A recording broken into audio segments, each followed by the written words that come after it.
Hey, Ann, you all done with that quilt? No. No? Thought you were done with it. Oh, well, I made it all the way to the end. You did? But now I need to turn it. You gonna turn it? Yeah. I had the computer do the sashing, and this is too wide for the computer to do. So I've got to turn the quilt so it can finish. Oh, okay. Well, how do you do that? Well, I'm going to take it off. Get to unload. Which, if you were pinning, would take a long time. Yeah, 15, 20 minutes. But not with red snappers. No, red snappers make it nice and easy. Now flip that up. Unrolling. Okay. And take these off.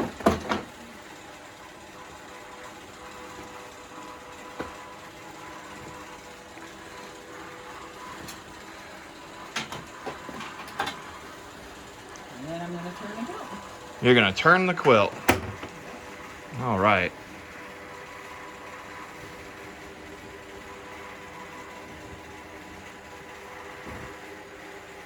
You ever accidentally put it back on the same way?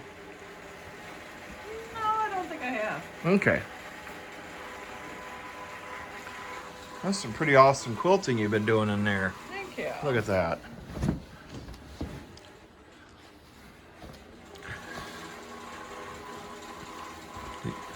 On this one you did computer right here and hand guided in here. Yep. Best of both worlds. It's a combination. Combination.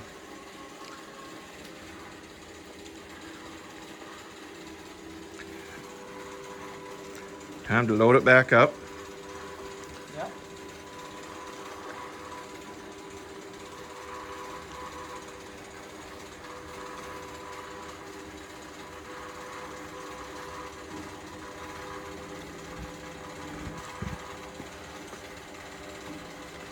Turning the quilt. Or flipping it, you sometimes call it. Yeah, you're turning it. Yep. So you can do the same. You can change directions, have your stitching go nice and long. Yep. Every stitching go nice long. Yep. Well, just like on Ivy, that quilt we turned, you can go show them what she's looking Okay. You're wondering what that noise is?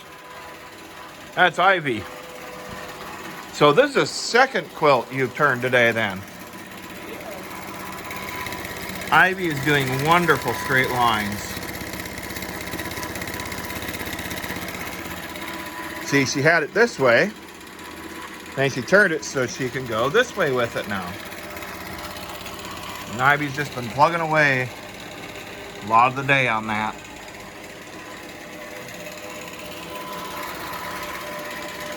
You can kind of see the pattern here.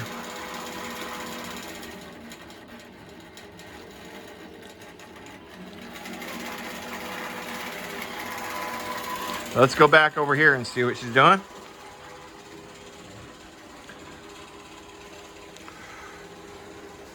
Now I'm rolling it onto the backing bar. Yep.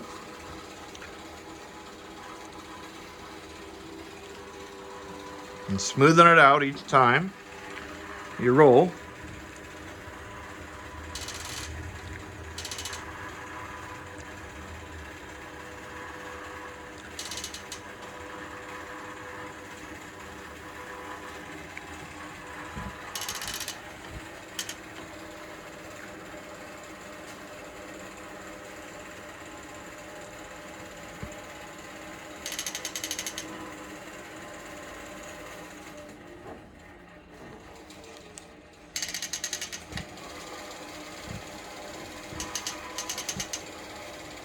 Without those red snappers, you wouldn't get as much done.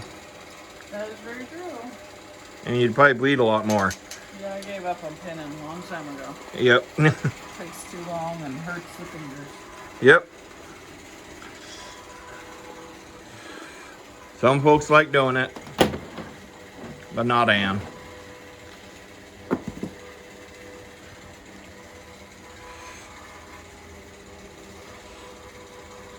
Then you want to pull a taunt when you're do this next pin. Hold it taut. Okay. Yeah, because I'm using the bar back there to Keep it locked in. keep it square and make it locked in. Is it just as easy on all your frames, or To load it? to turn it? Yeah. Yeah, pretty much. Just pull it off. Load it back on because we have red snappers on all the frames. All 4 frames got these red snappers. Looks like a giant licorice invasion in here. That was Bobbin. Hi, Bobbin. Yeah. Bobbin got neutered on Tuesday. But he's doing good. Okay, so you turned it? Yep. I'm gonna pull it tight. There's my snappers on the sides because once you quilt, there's shrinkage from the quilting, Right. and so you end up needing to stretch and tighten everything back into place so you can quilt it. You like these snappy things. At least with your Knolting frames. Yep. Over here you like to use the grip clamps. Oh, wow. Take a look at that, folks. That's all free motion right there. Anyways, let's get back to what you're doing. One more clamp to put on. One more clamp to put on. And then I need to re-engage my belts because I had disengaged them to do the free motion. Oh, yeah. And get my computer turned back on. I don't think it's even on. Go back there. Turn that part on. I'm gonna wake up the computer, maybe.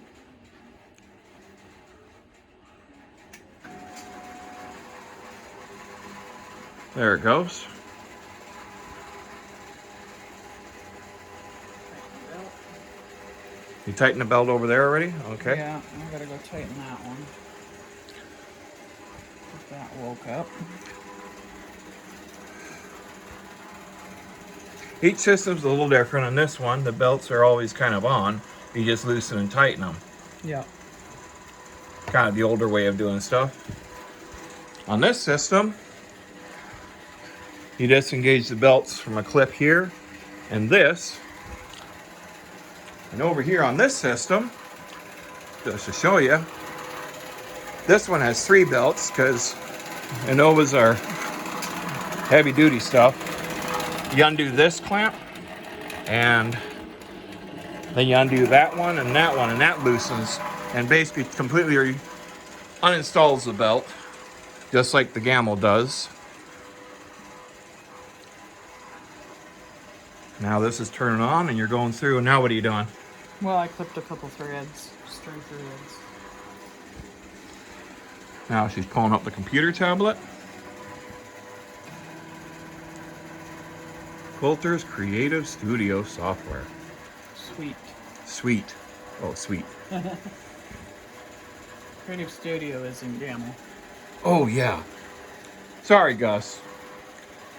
Yeah, this one's called Quilt Imagine. This one's called Autopilot Mach 3 on Ivy. And then Gus is Quilter's Studio. Creative Studio. They each got their own name and their own way of doing things.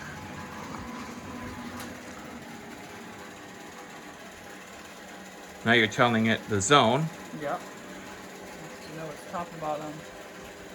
And I had saved this in a pattern, so I gotta go find that pattern again. And I had used that in the corners. I used that in sashing. Cornerstones right there. Yeah? And then this is what I had used in the long sashing. Okay, so you got right there. Yep. And then I go place it. Takes a 4-point placement. 4-point placement, all right.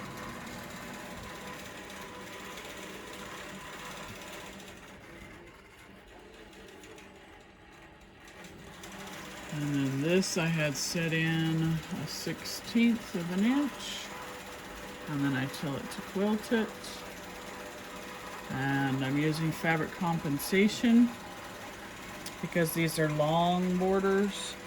And just in case that the border isn't quite straight on, which watch right up here, it actually moves a little bit. It makes a little bit of an adjustment to get that border set better.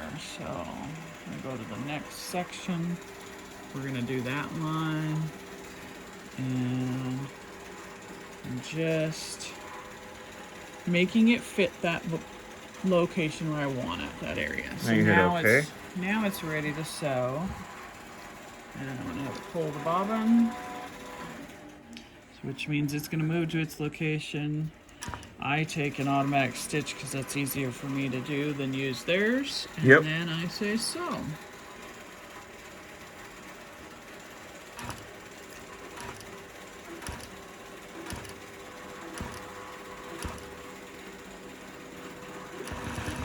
And it's off and running. All right, there you go, folks.